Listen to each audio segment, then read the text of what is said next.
Hey, what's going on, guys? This is Super Mike.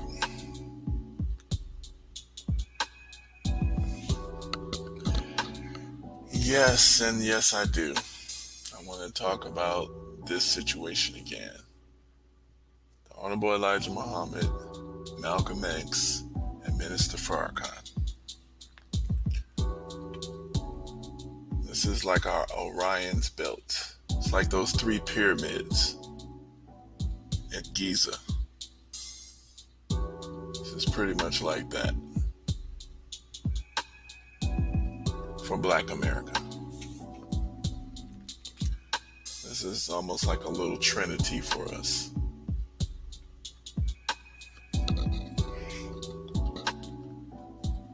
And I want to push my take on it because every few years the white supremacist media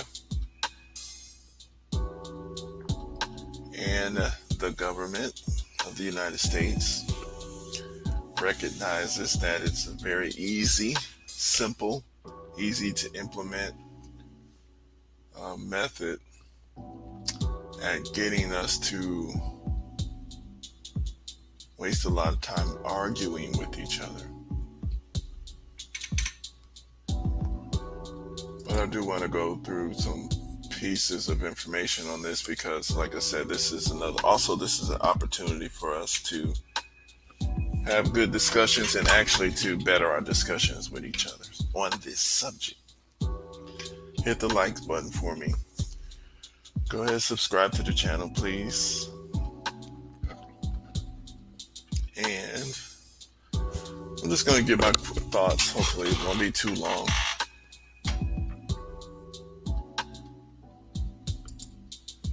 Just sitting here thinking about all this different stuff.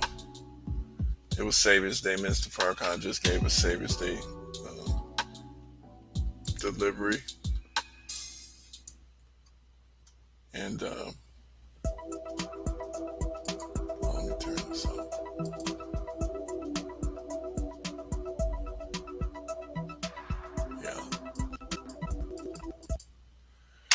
Savior's Day delivery did excellent message if you understand what's going on here. And what I want to do is, I was pretty much raised in the Nation of Islam from 9 years old in Detroit, Mosque number 1. Came in there with Minister Hakeem, changed over to Minister Rasul, Minister Daoud, and then I went to Atlanta Mosque number 15, Minister Sharif. And I'm in the Nation of Islam. I love the Nation of Islam. I believe in every single piece of the teachings, every single solitary piece of the teaching. And the reason why I do that is because it's really not a dogmatic type teaching. It can be used, it can be taken dogmatically, but as you grow to understand what the mission is of the nation, it is not really dogmatic at all. It's more science. It's a sacred science. And this is the reason why Minister Farrakhan goes in churches, no problem, goes in the Muslim world. He speaks to Buddhists, and he discusses things with the Voodoo, all the African religions. If you notice, really, there's some divisions that have been created by people afterwards from the nation, and that's what I'm gonna get into a little bit of that. But it's really the teaching of the Elijah Muhammad that we were given is really nation building teaching. And yes, Marcus Garvey was a forerunner, and the messenger actually gives Marcus Garvey those kudos, gives all credit where credit is due. He literally teaches for us to love Marcus Garvey. And So it's really a nation building, but it was given as a religion at first because he's developing us. And so that's a thing that a lot of black folks who are on the outside of this situation just can't see. They can't see, they can't believe. And what I want to try, hopefully, do is give a few outside circles. I know we have a lot of people who think the nation betrayed Malcolm. And I can understand you believing something like that if you've never been in the nation or loyal to the ideas of the nation. Okay? Keep in mind, whether you believe it or not, the Nation of Islam is set up to build and grow us into a nation. And there's some people who they think you can just walk into a nation is grown just like a baby is grown. You're just not all of a sudden born and then ready to go get a job. At you're not 20 years old as soon as you come out. You have to be taught certain things. You have to have certain experiences. You have to go through problems and setbacks and issues. But then you also have to have a parent there, someone who has the wisdom to teach you through the hard knocks the type of lessons that you need to know in order to build your foundation, to create the culture, the type of culture that you need to survive in this world. And so that's what Elijah Muhammad and Farrakhan is. That's what this is here. This is what you're looking at.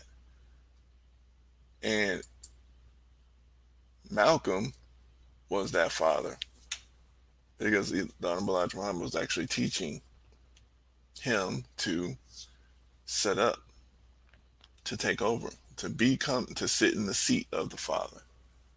But because the messenger is smart, he knows that Malcolm may break. So he has somebody there who doesn't really understand at the point in time that he's being also groomed to take that place. So I'm going to play a little video.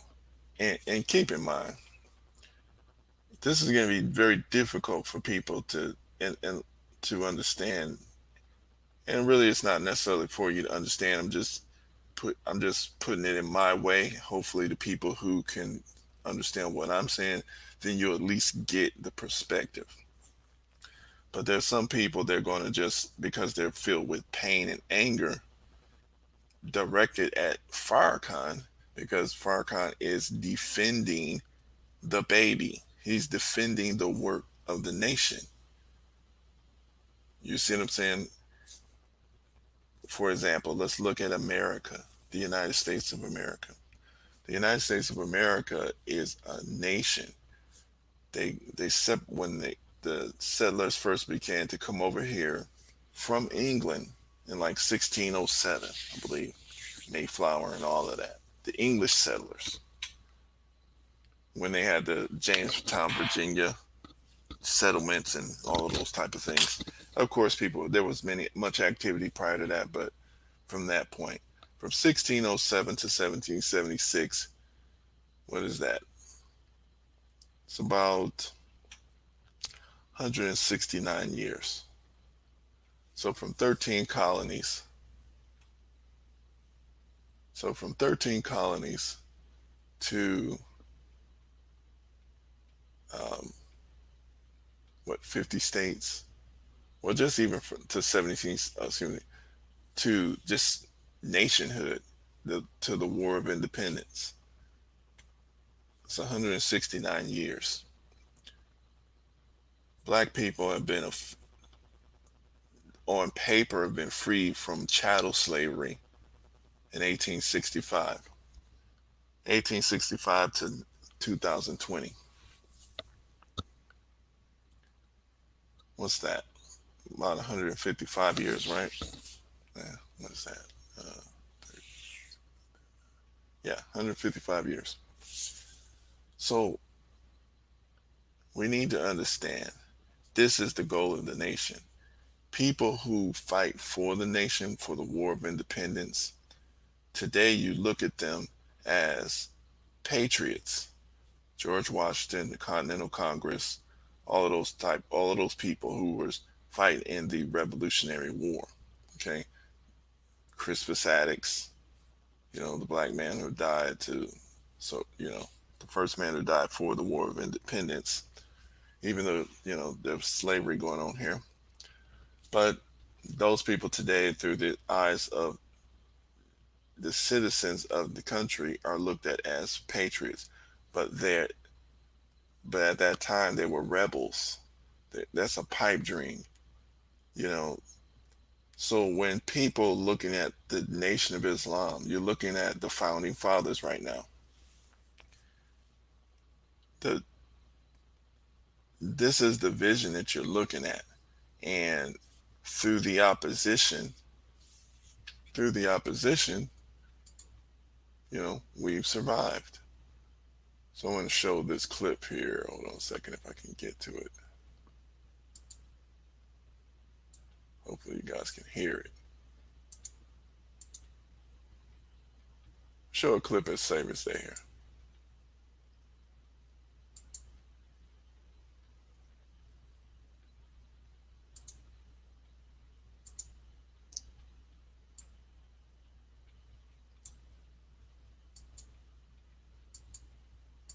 Click the thumbs up for me. You know, bear with me, family. Bear with me, family. What's going on? And make sure y'all leave some comments. I don't have a problem with negative comments, but try to give me some real insight in your comment.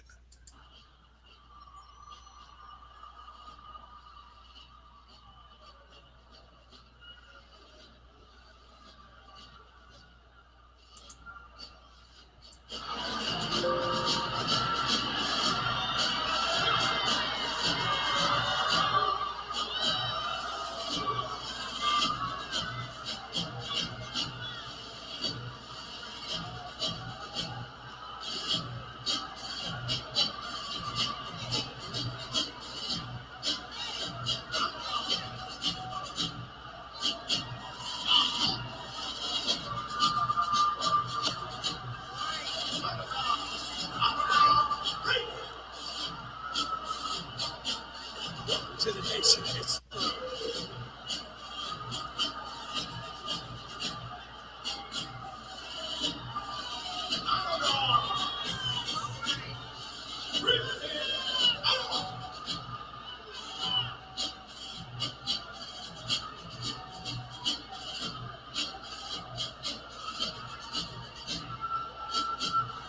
You're witnessing the Nation of Islam live and direct. This is Farrakhan My. Farrakhan My.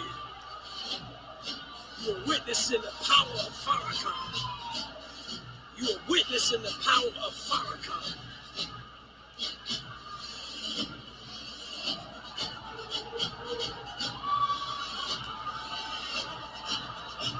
Farrakhan lives. Farrakhan live. Witness the power of Farrakhan. Witness the power of Farrakhan.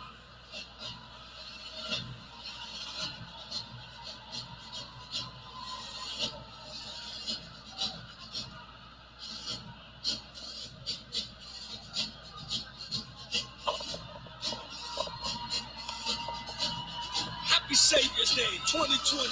Witness the power of Farrakhan. Witness the power of Farrakhan. This is the power of Farrakhan. This is the power of Farrakhan.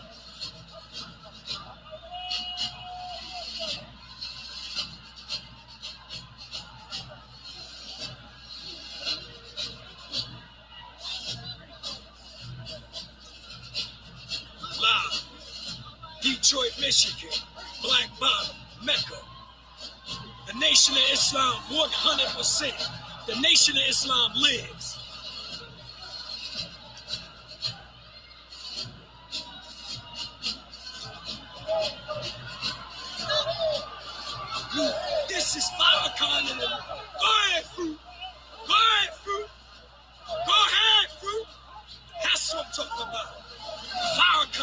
effect, man.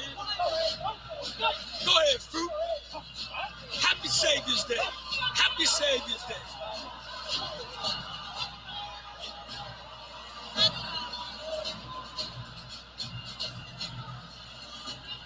God's army. Witness Farrakhan in motion.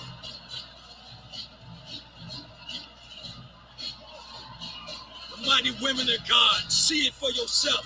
Live on the Let Us Make Man. Farrakhan in effect.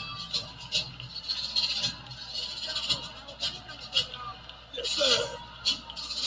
Go ahead. Farrakhan in effect. Witness this live and direct. You have never seen this before. And you will never see it again. Live, direct.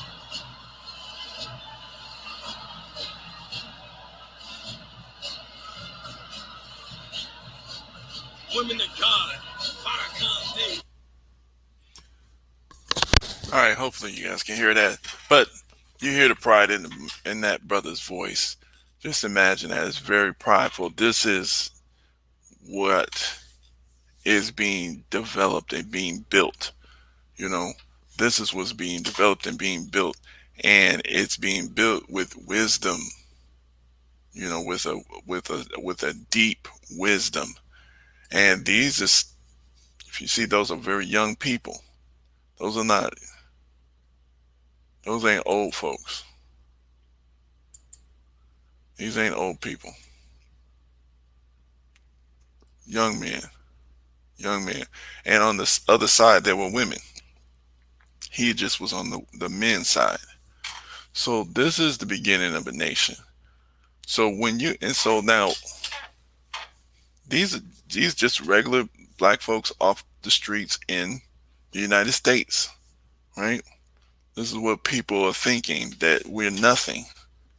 But you have when you have somebody who came here to give folks a piece of wisdom, all the work of these men. It's not just Minister Farrakhan. The brother kept saying Farrakhan. That's because Minister Farrakhan is on the scene right now. But this is the work of the Honorable Elijah Muhammad. This is the work of Master Farad Muhammad. He dropped the seed in 1930, right? This is, so on the other side, just to show it was women just like that on the other side. But so you got to think about this. This is why, and some folks, they don't care because they're not in the nation and they don't see the vision that's happening here. But you got to realize that there's people that do see this vision. What does this have to do with Malcolm X issue? So now I'm going to go to the Malcolm X. Let's see if I can find it. So Malcolm X. Now, I just want to show y'all something here. So Malcolm X, when some of the most damaging, the fact that Malcolm X left the Nation of Islam is not in by itself. That's not really what people was mad at. People were sad at first.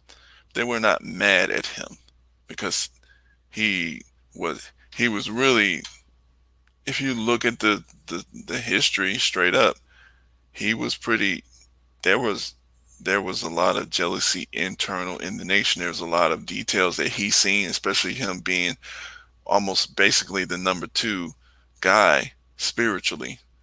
But the family having their own ideas, which is the brothers, and Warthuddin, which is the messenger's son, taking over. There was a comment earlier by a brother that I was talking to. He was saying, well, Malcolm got the information from Warthuddin, which is the Honorable Elijah Muhammad's seventh son from Mother Clara Muhammad, and that there were other women in, that the messenger had taken on as wives. But, and so, but Warthuddin did get put out of the nation before. And so there's a lot of stuff that people need to go over. But when Malcolm publicly came out like that, you seen the pride in that brother's voice. That's just a little. And keep in mind, none of those people there, not none of them, but a lot of those people, especially those young brothers, none of them were alive at the time. But Malcolm, when he went to white people airing out the dirty laundry of the nation, what he perceived as the dirty laundry, because we do have negative issues, just like anybody, just like any group, just like any nation. And those are being worked on internally. See, there's a method of that taking place.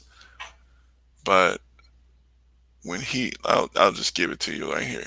Malcolm X was very angry because he was staying in the house. Once he left, he had to leave the house. And who knows, it may have been a so-called nation member, but he was mad because someone had firebombed this house.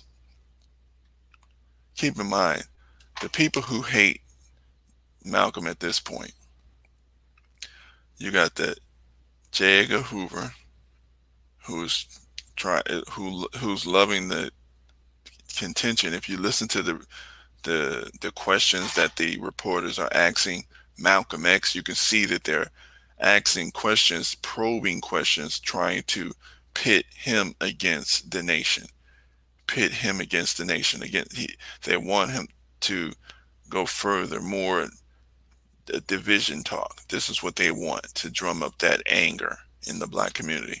The police always hated Malcolm, especially at that time when he embarrassed them because they were beating a brother who did nothing, and Malcolm came down, took the FOI down to the station, and the neighborhood gathered around, and then the police was forced to let that brother out of jail. So the police hated Malcolm. They said that that was a real incident, that nobody should have that much power. So they didn't want that much power coming into the hands of black people and Malcolm X. So they hated Malcolm. And then at this moment, there was most of the people in the nation, because of his angry words at the Most Honorable Elijah Muhammad, they were pissed at Malcolm at that time. They were really pissed at Malcolm. And yeah, some of them wanted to kill Malcolm because of some of the words that he was saying. You have to keep in mind that people did not look at Malcolm like you look at Malcolm right now. And that's what a lot of people are not understanding, because since the the Spike Lee movie, since uh, the the autobiography, and then all of these news stories that media, their intention is to continue to drum up, but they want to drum up the negative sides of everything, because now it's public knowledge, because this is what Malcolm he did. But I guarantee you, most people, now Farrakhan was in New York at that time, you won't find you won't find interviews with the Nation of Islam trashing Malcolm, even though he was trashing the nation at that time, at that moment. Except you might hear some words by the Honorable Elijah Muhammad after, uh, but not much. And Minister Farrakhan, the Nation of Islam's newspaper, you'll find your stuff on Malcolm, that how that was expressing how angry the nation was with Malcolm. But you're not going to find it at the white press. And you people need to understand that even though Malcolm had went out and was doing this, and people were angry at him, he would have been let back in the Nation of Islam if he had just repented, which there's some indication that he was on his way to doing that, and people would just accept the brother back in, because there were several other people who had left the nation, especially the messenger's son, the same one who fed Malcolm this information, Walter D. Muhammad. But let me see something here. If I can, hopefully y'all can hear this here. I wanted you to know that my house was bombed. It was bombed by the black Muslim movement upon the orders of Elijah Muhammad. Now, see, he's pissed. There's no way he could know that. But this is what he believes in. Since he's a saint now, everyone takes this as immediate fact. That right there, he says his house was bombed. It was bombed by the black Muslim movement on the orders of the Honorable Elijah Muhammad. He's pissed. This is why he was going to the white media. But this is after his speech. So there's a worldwide revolution going on. There's a worldwide revolution going on. And let me show some of it here.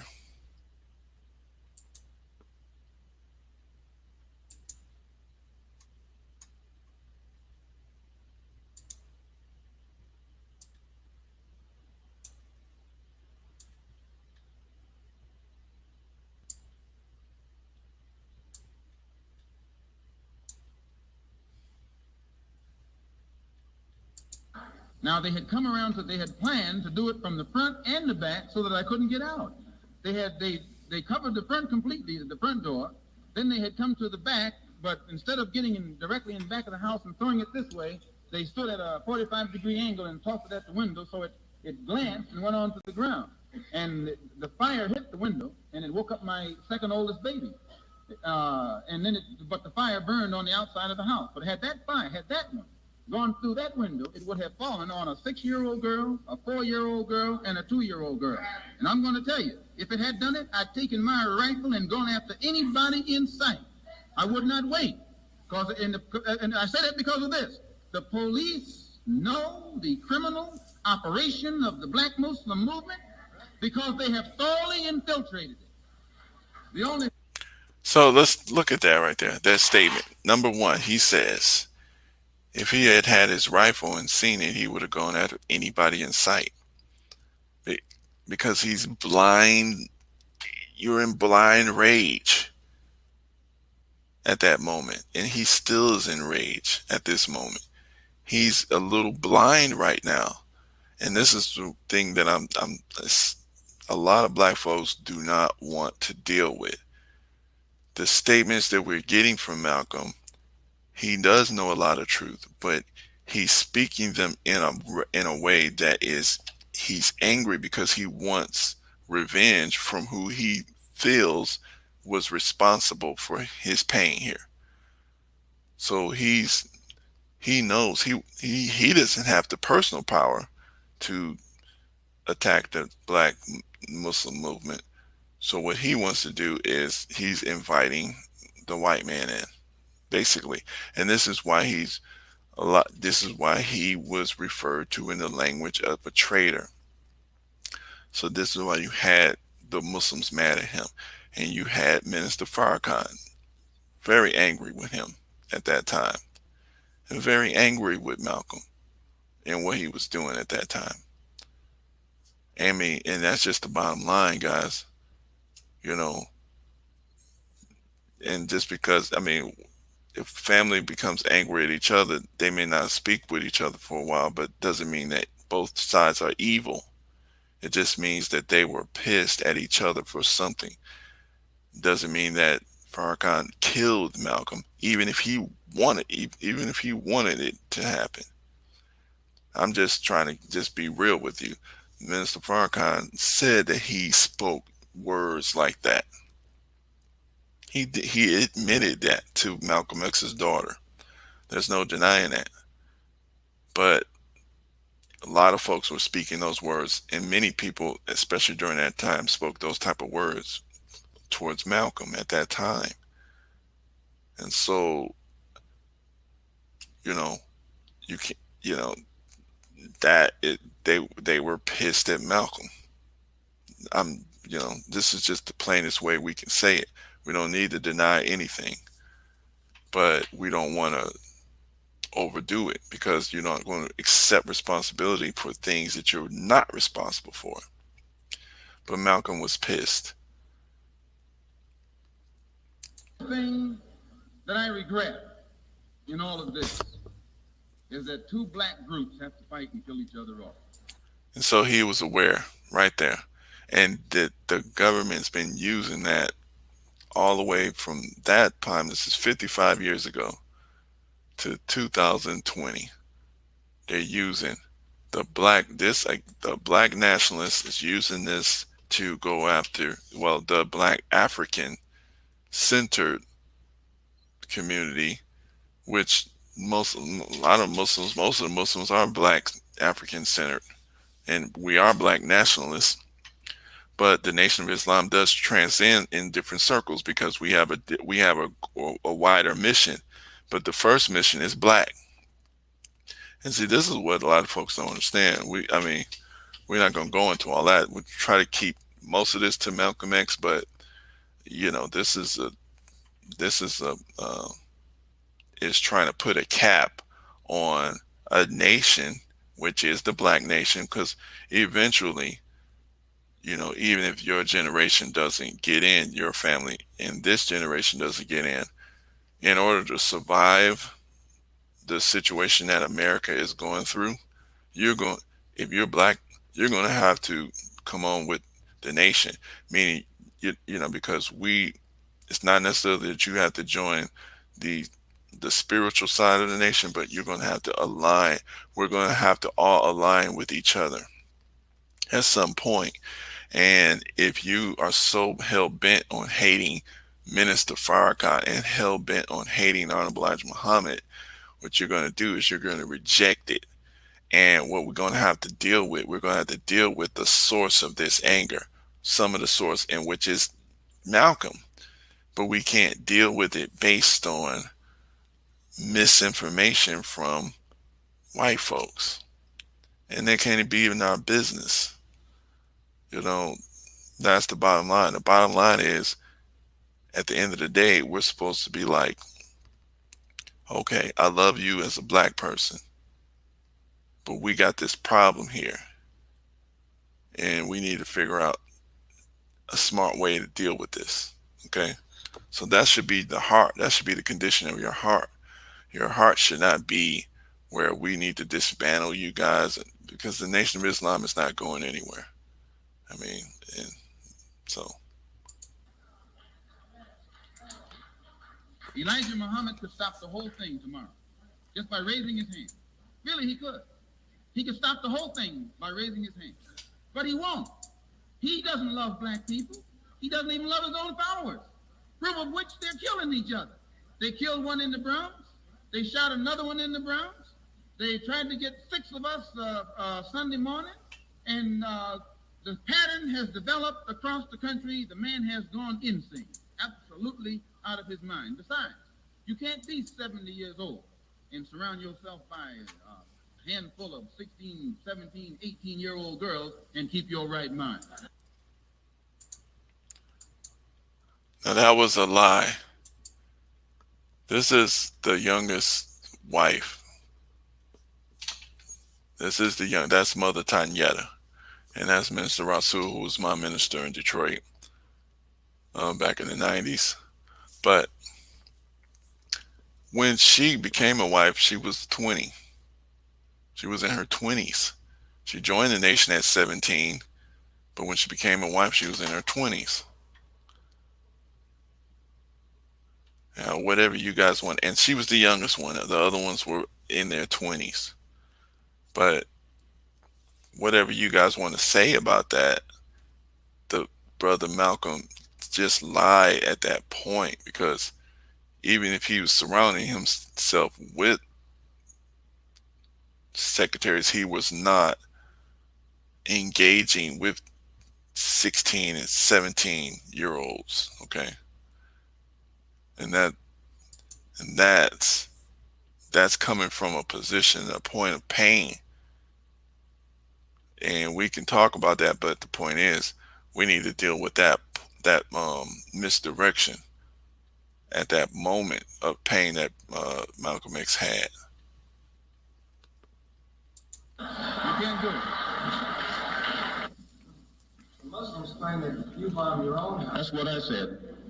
The Muslims claim I bombed my house. Because they say it's rightfully there. Yeah. No, well, you can take what you want. The arson squad, the fire marshal, all of them are experts in this kind of thing. And if anybody can find where I bombed my house, they can put a rifle bullet through my head. It was my children and my own life and my wife's life that was at stake. In fact, let me tell you something, sir. I stood Sunday morning was to Mecca to make myself an authentic Muslim and to bring them there up to date on the problems that our people who are Muslims have. Soon as we established our religious authenticity with the Muslim world, we set up the Organization of Afro-American Unity and took immediate steps to make certain that we would be in direct contact with our African brothers on the African continent. So the first step that has been taken, brothers and sisters, since Garvey died, to actually establish contact between the 22 million the 22 million black Americans with our brothers and sisters back home was done by two organizations. Done first by the Muslim Mosque, which gave us direct ties with our brothers and sisters in Asia and Africa who are Muslim. And you know we've got to unite with them because there are 700 million Muslims. And we sure need to stop being the minority and become part of the majority. So as Muslims, we united with our Muslim brothers in Asia and Africa, and as members of the Organization of African or Afro-American Unity, we set out on a program to unite our people on this continent with our people on the mother continent. And this frightened many interests in this country.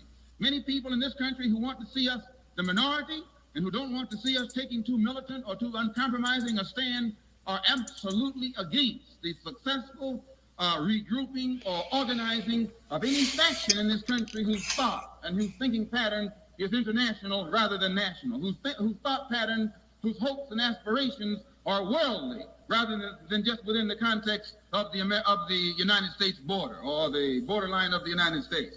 So this has been the purpose of the OAAU and also the Muslim Mosque, to give us direct links, direct contacts, direct communication and cooperation with our brothers and sisters all over the earth. And once we are successful in uniting ourselves with our people all over the world, it puts us in a position where we no longer are a minority who can be abused and walked upon. We become a part of the majority. And then if this man over here plays too rough, we got some brothers who can play as rough as he. I see this is where Malcolm X was a little delusional at that time. At that moment, this is what he was thinking. But the messenger had already thought that, because the messenger already understood that. Because we know today that this Muslim world, what are they doing? They're bowing to the United States of America. We just had the war in Iraq. We have Saudi Arabia allying with America. We have many countries, being destroyed. Libya, by the United States. Okay. And we had to develop a relationship between them before we could just get them to stand up for us. The United Nations did not have power over the United States giving us reparations and treating us fair. The people were not prepared to support what Malcolm was doing. And this is what he didn't understand at that moment. The time at his point in time was to develop our people mentally, to develop us, to teach us the knowledge of self, to teach us the knowledge of our people, to give us love of self, these type of things. That's what they needed to be doing at that time, which was done. And that's the reason why we have a significant amount of us now. We don't have to worry about us. At that time, they were believing completely into the Bible. At that time, they were completely believing that white people were before us. So there's, the Santa Claus myths, all of these little small myths, and the devil is under the ground and God is in the sky. All of these type of myths that we were into as black people at that time, we were not sophisticated enough. Enough of us were not sophisticated enough at that moment in time to do so to support the movements that Malcolm was trying to get actually done. And you have to have people to make something work. You don't make a move if you don't have the right people. Otherwise, you're making a move for failure. See, this is what the messenger is trying to teach us, and this is what the lesson is. Okay, this is why a lot of black organizations don't succeed. A lot of them don't. The businesses do. A lot of businesses do. But you don't just come up with willy nilly moves and make the move just because you're the leader and you have the vision to do it. Because if you don't have, if you're trying to buy a farm, if you're trying to get a farm, you need farm workers. If you want black farm workers, you gotta train them. Otherwise, when you need those farm workers to pick the fruit on that farm, then you're gonna have to get the workers that are available, which are non-black workers right at this moment, most of them. You see, so any move that we make, the people have to be developed first to take advantage of that move. Otherwise, you work on developing your people, and that's what Malcolm didn't. He wasn't listening at that time because he's very smart, and this is why I'm gonna play this. This is another clip that I'll play a clip that everybody's mad at Minister Farrakhan for saying. Let me see if I can even do it.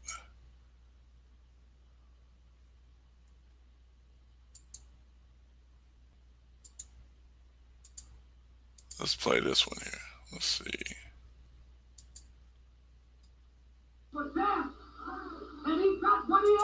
Hold on a second. Now, this is Minister Farrakhan. He's not speaking. Let's see. Everybody's mad at the minister. This is at that. This is actually after Malcolm's death. This is after Malcolm's death. Probably about 7 years. That's another thing people need to understand. At that time, people did not see Malcolm the way that we see him today. Because, and this is a fact, after Malcolm was was killed, the Nation of Islam stayed strong. The membership stayed 10 years until the messenger passed. Malcolm didn't know what he was playing with. No, he didn't. He didn't know what he was playing with. You don't jump up against a divine messenger of God like he did. He asked to die. And God applied. No, you don't understand. Like someone said, did you want to kill Malcolm? So the messenger said, and what if we did? He said, what if we did? Have you ever seen a leader scandalized like Malcolm scandalized Muhammad? Have you ever heard of anything like that? Don't you know if you scandalize a man who's loved and honored by the people, what are you asking for? You're asking for death. And he got what he asked for. And those who killed him, they weren't sneaking behind no damn counter. They came in the place where the man was preaching and killed him in front of his own followers. That's fearlessness.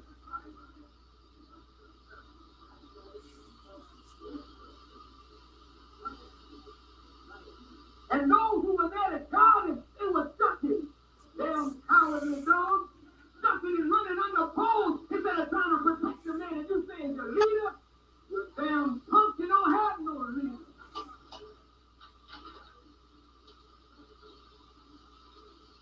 If he's your leader, why the hell would you stand up for him?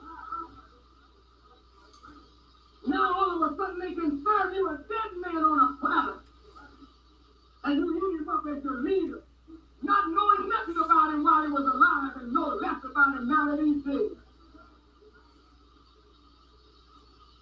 Malcolm's momentum carried him to his death.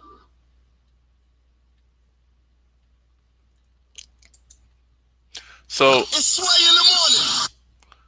So yeah, that's a lot. So I mean, people mad at the minister for just. I mean, at that time, that was right. That was a little bit what. That was 7 years after Malcolm passed, was killed, and they're mad because the minister said that the people who walked in there and killed Malcolm were fearless. They killed him right in front of his family, in front of the full meeting, with thousands of people around, with hundreds of people around, right up front. And the men were fearless. Come on now. Is that false? That's the truth. They came in there with a plan. For death, and he got what he asked for. And those who killed him were asking for death. And the So these people were pissed at Malcolm X. What can we learn from this history? I mean, I mean, come on now, because he, like I said, if you want, if you have now, number one, you got to have your security right, which is what the Nation of Islam has. And Malcolm knows this. He trained the security himself. So what made him stop searching people is because he didn't believe anymore what Elijah Muhammad was teaching. So he started doing other stuff. And then he couldn't speak as strong. He did not have the trained people to support what he was doing. And this is what, and they mad. And now somebody just made this video to make Minister Farrakhan look bad. But I mean, loved and honored by the people. What are you asking? you got security in your spot, but they when shots come out, the security's running, ducking, hiding under poles, running away.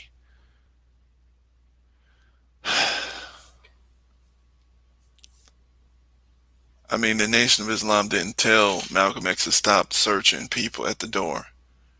He didn't. The Nation of Islam did not tell Malcolm X's security to run and duck and dodge when somebody created disturbance in the audience. Okay, you guys got to think a little bit more because this is what's going on. You're thinking with emotion because we love Malcolm X, but you're rejecting somebody who's currently doing something for you right now, who's straight up telling you the truth.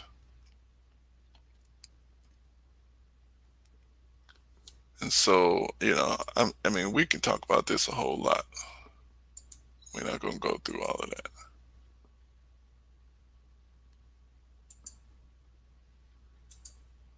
I'm not going to go through everything, but I just wanted people to think a little bit more because, I mean, let me play one more clip that, I mean, this is what everybody's mad at the minister for because the minister does tell it straight up like it is, and I know some people can't handle that.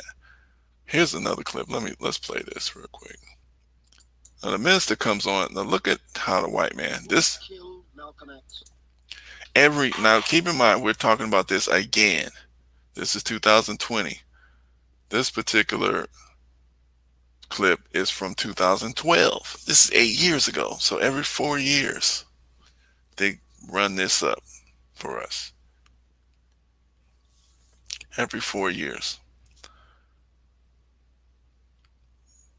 Uh, Mike Wallace, he created the hate that hate produced. He hated Malcolm, Mike Wallace did. But he's still here. And Minister Farrakhan wants to resolve the situation with Malcolm X's family. Of course he does. Because he wants to heal the black community. The minister actually loves the black community. That's where he does all of his work. The minister's life work is in the black community. Okay? This is where the minister's life work is. His whole life work is here. Of course, he loves us. He loves he wants us to be successful because our success is part of his success. even if you're out of the mosque, because there's so many people that have been in and out. And he's going into churches, he's going into synagogues, he's going into many community organizing spaces to develop our people. But here we go. They want to say that the man that said he's complicit. So the minister uh, meets with his daughter, Malcolm's daughter, Three black Muslims, as do his children to this day. A heart could handle it. Didn't know if she could sit with a man. and just like what Mike Wallace is doing, I'll stop it because, and I'll give my take on it because that's what he's doing. He's not letting you just hear the exchange. They edit it and then they explain. They try to direct the perspective so that you can get what uh, the point that they want you to highlight. She still holds responsible for her father's death. Confronting Minister Farrakhan would not be easy. For strength, she told us, she summoned the memory of her parents. Before I came here, I prayed and included my parents. They had to walk with me to the airport. They had to get me out of that hotel and into the property here. You see, Adel Shabazz was there in the Audubon Ballroom in 1965 in New York to watch her father make a speech. She was there with her two younger sisters and her pregnant mother. And Atla, only 6 years old, See it right there. watched as gunmen killed her father. Here's how her late mother, Betty Shabazz, described. Do you notice they got somebody blacked out here? You notice that? This is a video. But you see how Mike Wallace blotched this man out here? That's Gene Roberts. We don't even notice that. I heard shots, and I saw people crawling on the floor. And so I got down too. Then when I was looking out, and I saw someone looking amazement to the front. I knew they had shot my husband, and my children were crying. You know, what's going on? What's going on? Are they going to shoot us?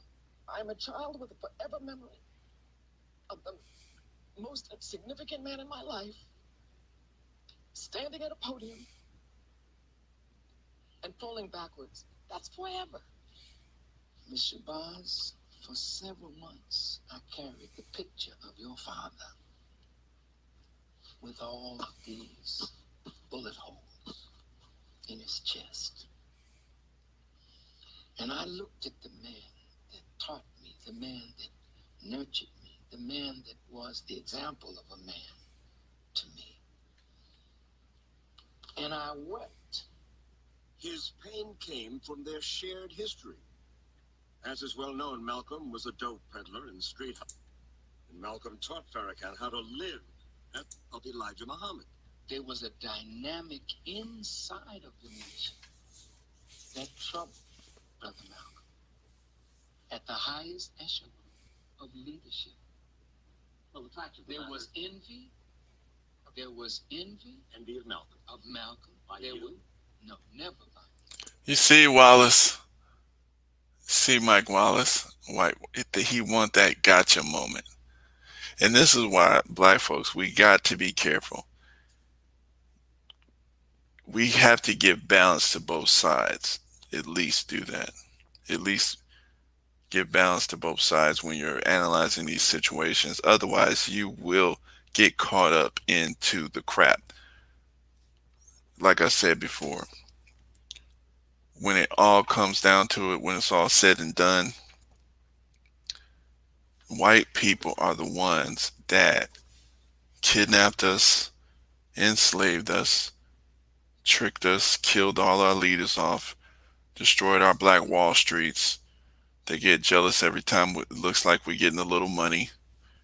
They destroyed Black Panthers. They destroyed They came up with NAACP, and then they manipulated it and made it a worthless organization to us now.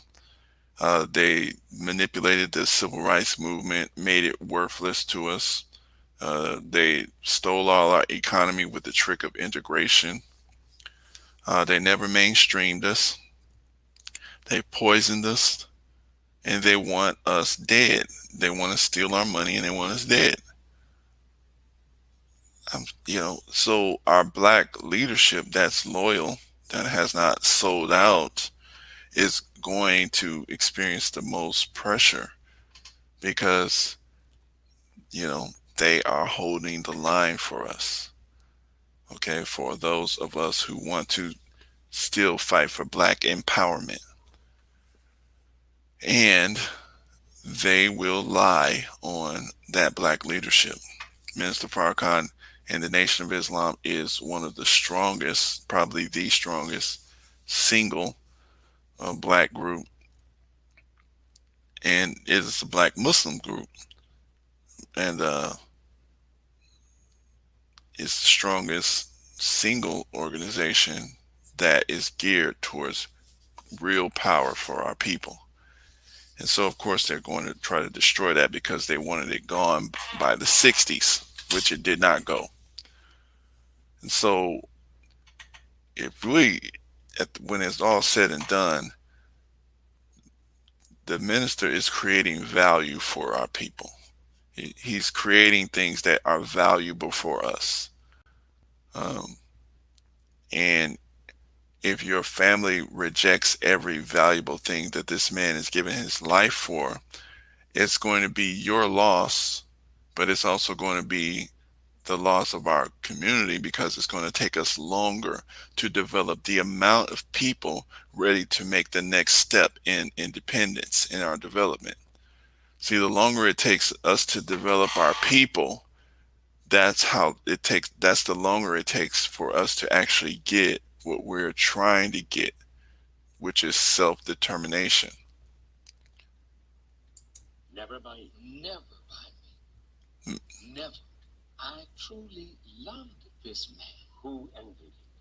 There are those in the circle who feared the kind of publicity that he was getting, the kind of attention that he was getting. He was the most vocal. He was the most loved.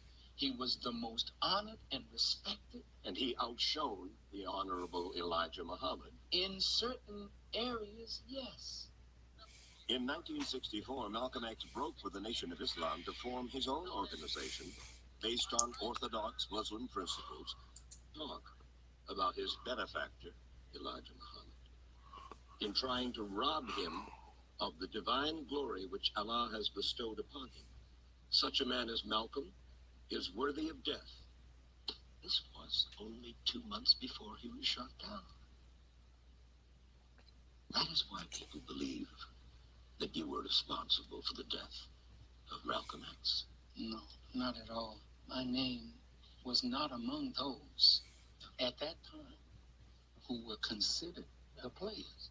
Nonetheless, following those editorials, Malcolm and his family received numerous death threats from whom no one knows for sure. Are you not, perhaps, afraid of what might happen to you as a result of making these revelations? Oh, yes. I probably am a dead man. See, you see Mike Wallace he's always behind the scenes. And see, this is what black people need to understand. There are certain key white folks that you don't really see they were there at that time manipulating the situation, and they have a very close interest in manipulating our community with this situation. And when they get old, they teach the next generation of white people how to do the same thing. They keep bringing our community back to this situation. They want you to either hate Malcolm if you love Farrakhan, or you need to hate Farrakhan if you love Malcolm. I love both of them. And I'm going to take the valuable things that they both worked for. And I know that they both wanted black folks to have independence. They wanted us to have our own nation. They wanted us to be able to defend ourselves. Okay, they agreed on everything. This is the issue. They had the problem because there was a personality difference. They agreed on every single thing. They were friends. We need to understand that. They were friends. But the difference came in because they felt betrayed by each other. Malcolm felt betrayed by the nation, and because he didn't believe the Honorable Elijah Muhammad was doing enough to solve the problems of black folks, he believed that we should be attacking the police. And he shows that. And the messenger knew that just was not, we were not ready for that kind of stuff. Now, I'm going to try to get through some of this what Malcolm did so I can hurry and be done with this. Click the like button for me, guys. Click it.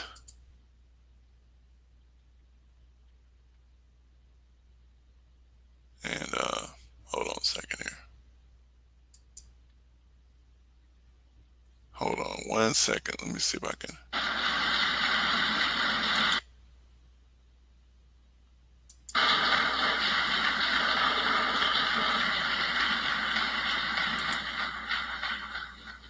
So that's all I have to say about that. And when the bomb was thrown, one of the bombs were thrown at the rear window of my house where my 3 little baby girls sleep.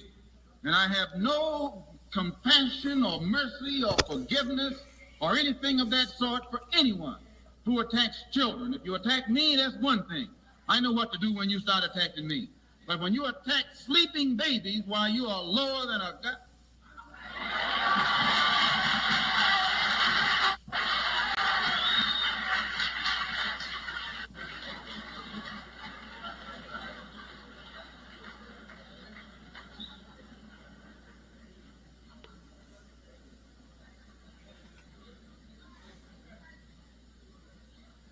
So from tonight on, there'll be a hot time in the old town.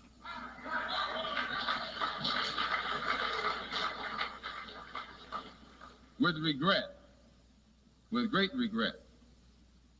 There's no organization in this country that could do more for the struggling black man than the Black Muslim movement if it wanted to.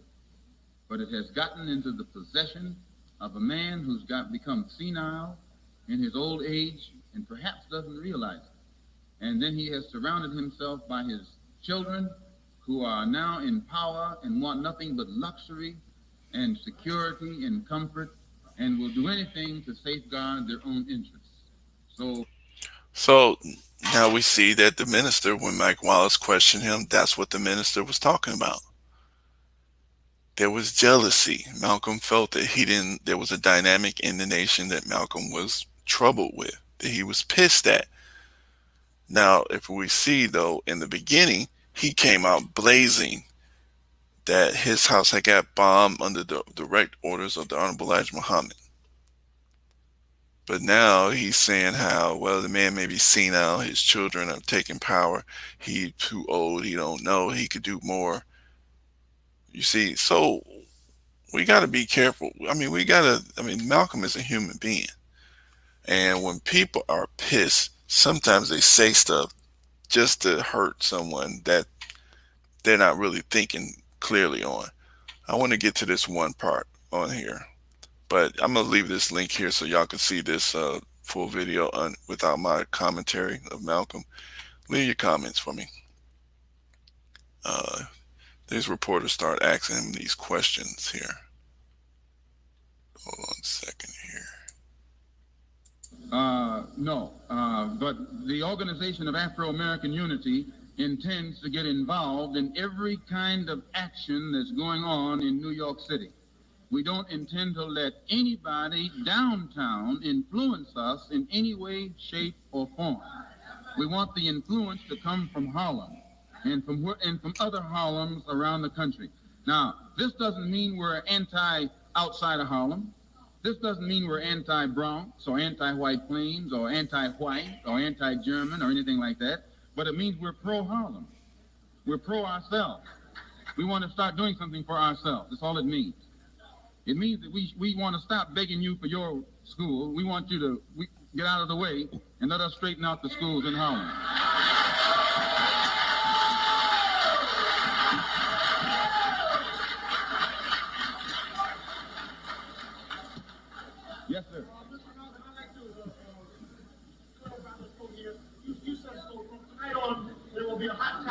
I just answered it when I said from tonight on there'll be a hot time in the old town.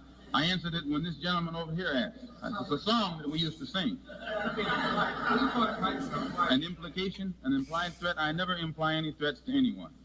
I'm a Muslim. My religion is Islam. It's a religion of peace. And, sir, yes, I do believe there'll be further attempts on my life. I know them. They're foaming at the mouth. The rank and file Muslim means well. It's those at the hierarchy who are living off the fatted calf who don't mean well.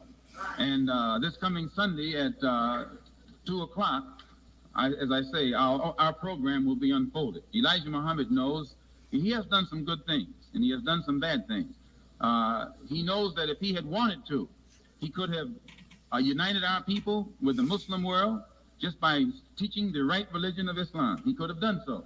The entire Muslim world would have accepted him. As it is now, the Muslim world has rejected him. He can never go in. Now, that's another thing right there. So, Malcolm, when he says that we should be united with the Muslim world just by teaching the right Islam, he didn't understand, that the Islamic world, how messed up it is. And the messenger seen that and knew that. And Master Farrakhan Muhammad came from that to teach us clean Islam, real Islam. And he wants us to unite with the Muslim world, but he does not want us to change our system to match theirs.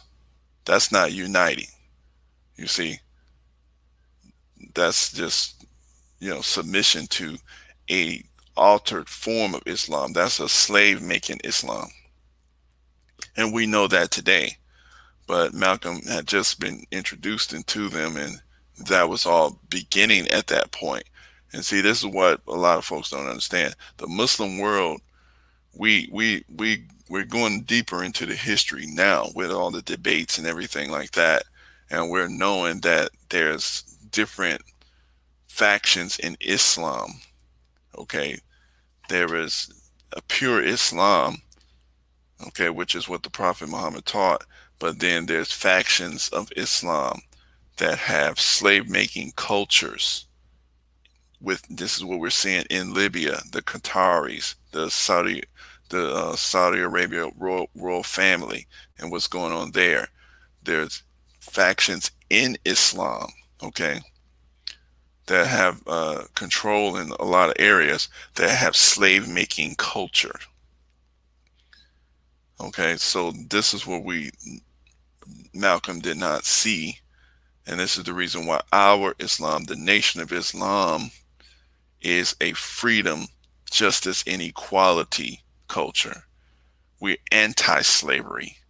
And of course, Malcolm is too. But, at that point in time, he did not see all these details that we see today, that we have access to.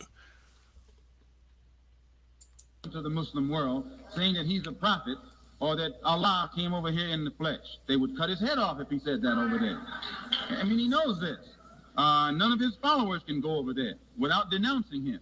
It's impossible for them to go to Mecca or any other place unless they ascribe to Islam as it is ascribed to over there. So he was in a position to unite us with the Muslim world, those of us who are Muslims. He was also in a position to unite us with Africa. But you cannot read anything that Elijah Muhammad has ever written that's pro-African. I defy you to find one word in his direct writing that's pro-African. You can't find it.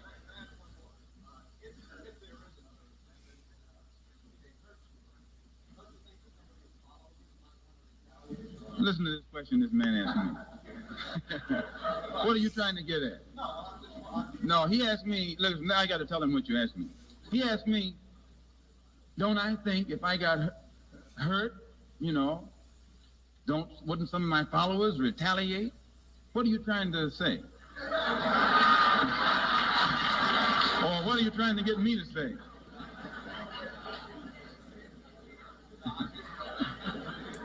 See, I need black folks to understand that part. I'm going to play that part again. Listen to what this man asked him. This is the white media. They wanted this. They wanted this fight. This is what they wanted. Every year, every 4 years, every few years, they wanted this fight every year. The followers of Malcolm retaliating against the Nation of Islam.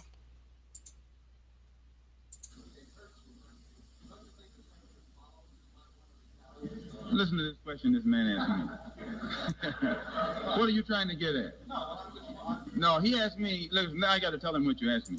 He asked me, don't I think if I got hurt, wouldn't some of my followers retaliate? What are you trying to say? Or what are you trying to get me to say?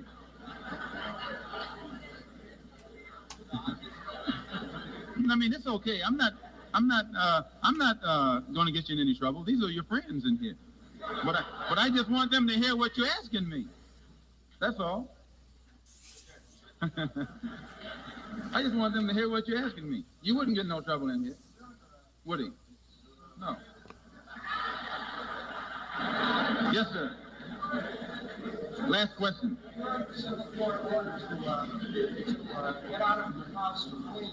I'm under a civil court order to get out of my house in Queens. Somebody told me that they heard that on the radio. I know nothing about it. And I haven't discussed it with a lawyer yet, and I won't make any comments until I discuss it with a lawyer. But I just hope that nobody tries to go in there while what's left of my belongings are there. Sir? Some have been in the vicinity, yes, and some policemen, too, have been nice enough to watch the house ever since it was bombed. I wish they had been watching it while it was bombed. See, Malcolm is trusting the police right now. And the police hate Malcolm. So he's being set up to be killed, guys. The police have been nice enough to watch the house. Ooh, my goodness. Yeah, a great deal of my personal belongings were lost. They threw 4 bombs in there. I might point this out, that these who did it were so vicious, and those who did it knew the whole layout of the house. That's all.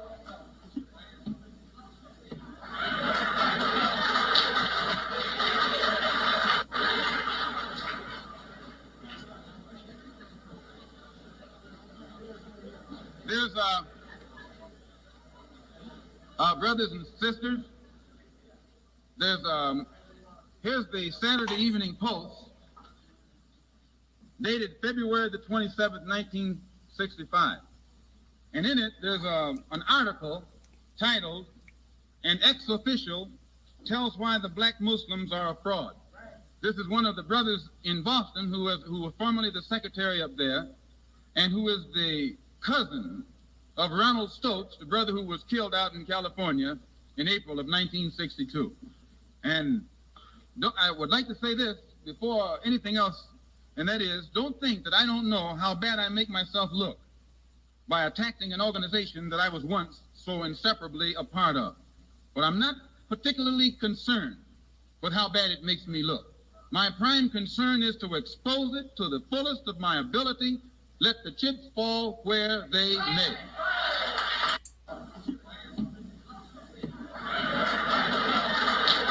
Who was killed out in California in April of 1962.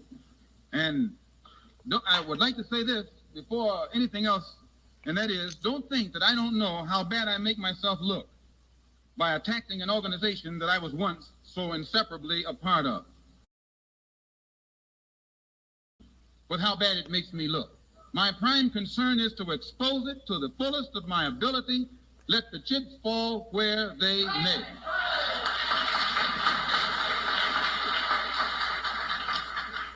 And if the Black Muslim movement says that I'm wrong in what I say, then I say, since they are so well qualified and equipped, let them attack the Klan. Let them go find out, let them get the persons who bombed that church in Birmingham. Because I'll go get them. I'll go and attack the Klan and attack Rockwell and any of the others. And I defy them to do so. They can't do it. Because they both have the same paymaster.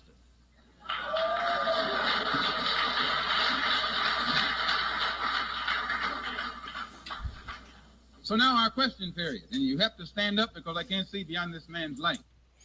So, so we see that Malcolm wanted to attack the Klan. He wanted the FOI to be in soldier mode, attacking the Klan. Going after the church bombing people. These are Christians too, even though you know they're not listening to him. But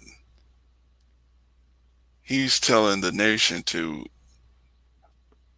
use violence to go attack people who are established in their own nation.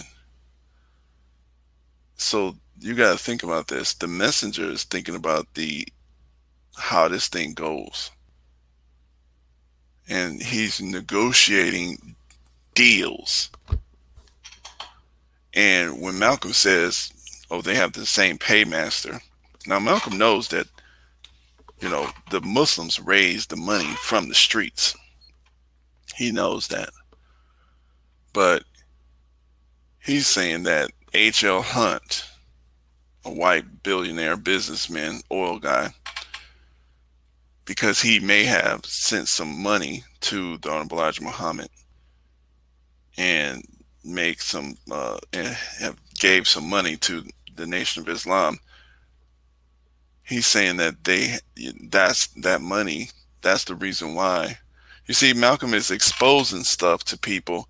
We don't have evidence. We don't know the details of how that goes down.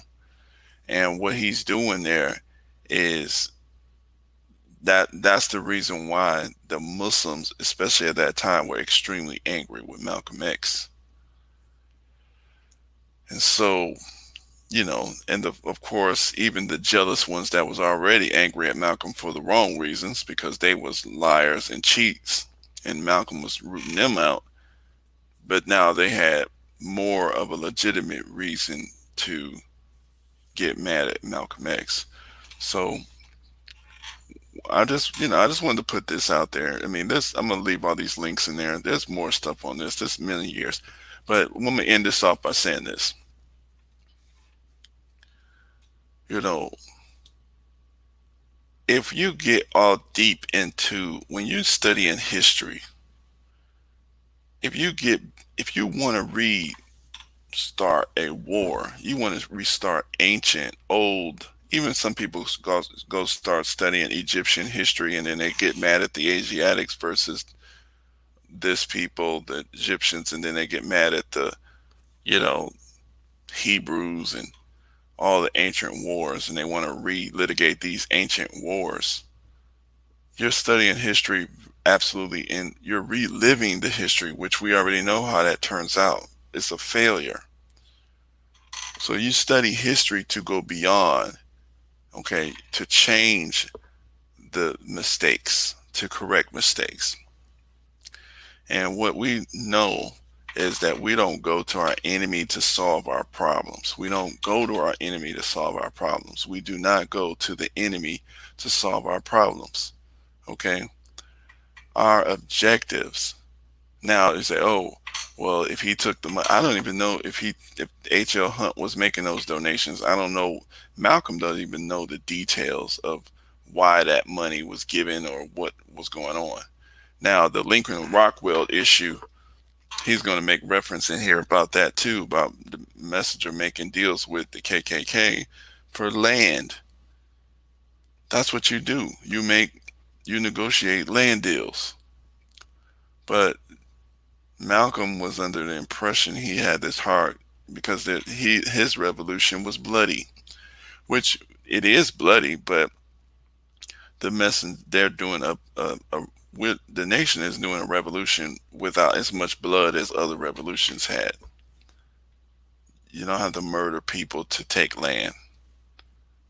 Okay, and so, like I said, guys, at the bottom line, no matter what side of this coin that you fall on, as far as what you think happened or whose side of the coin you take, all of these people have produced value for our community. Every single one of them. This is your real enemy, especially at that time. That's your enemy. J. Edgar Hoover, he attacked Marcus Garvey. This is Marcus Garvey. He was actually hired to get rid of Marcus Garvey. J. Edgar Hoover was to destroy all the black national organizations. He wanted to destroy the Nation of Islam. He didn't do it. He couldn't do it. But that's what he was trying to do. But he got Malcolm. He got one of the players. J. Edgar Hoover did that. And they're using the same playbook to continue to pit people against each other. All of these men produce value for our community. You know, all of them did. And it's our job to take advantage of that.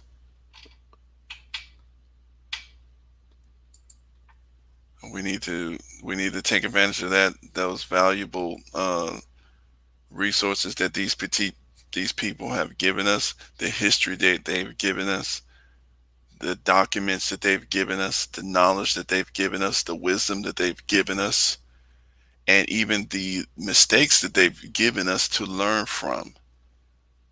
It makes no sense for us to go around here mad at each other. If you guys want to attack Minister Farrakhan today because of what you think, because he said something when he was young, because he was pissed at Malcolm X, because he was living in a situation, then you guys are just you're not being productive. That's all I got to say. And so, yeah, the only thing I can say is, people, we need to just get it together. I want us to try to actually focus more on developing our community. And if we can do that, then I think we'll be a little bit, we'll just be in a better situation. So, all right. So I'm glad talking to y'all this morning.